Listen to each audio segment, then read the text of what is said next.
உழைச்சா என்னைக்கோ ஒரு நாள் அது நடந்துரும்ன்ற நம்பிக்கை இருந்துச்சு. நீங்கள் கை தட்டிக்கிட்டே இருந்தீங்க, நான் ஓடிக்கிட்டே இருந்தேன்.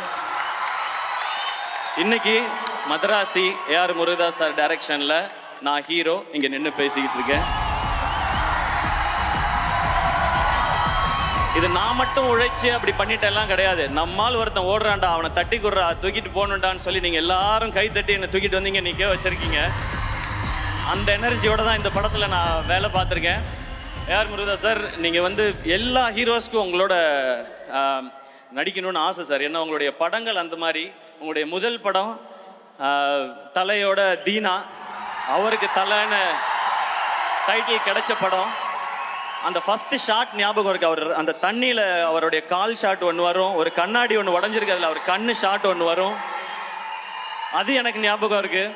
அதுக்கடுத்து நீங்கள் கேப்டனை வச்சு ரமணா பண்ணீங்க.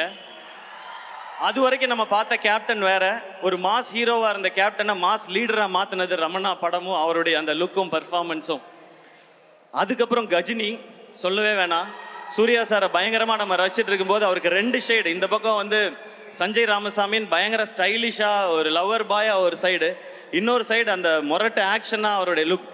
அதுக்கப்புறம் துப்பாக்கி, அது தமிழ் சினிமாவில் ஹீரோஸோட மாஸை ரீடிஃபைன் பண்ண படம். அதில் விஜய் சார் எப்படி இருந்தாங்க, அந்த ஐ எம் வெயிட்டிங்கிறது பயங்கர ஸ்பெஷல். அதுக்கப்புறம் நீங்கள் கத்தி பண்ணீங்க, தர்பார் பண்ணீங்க. அது மட்டும் இல்லாமல் நீங்கள் ஒர்க் பண்ண ஹீரோஸ்லாம் பார்த்தா சூப்பர் ஸ்டார் ரஜினி சார், இந்த பக்கம் சிரஞ்சீவி சார், இந்த பக்கம் மகேஷ் பாபு சார், அப்புறம் ஆமீர் கான் சார்,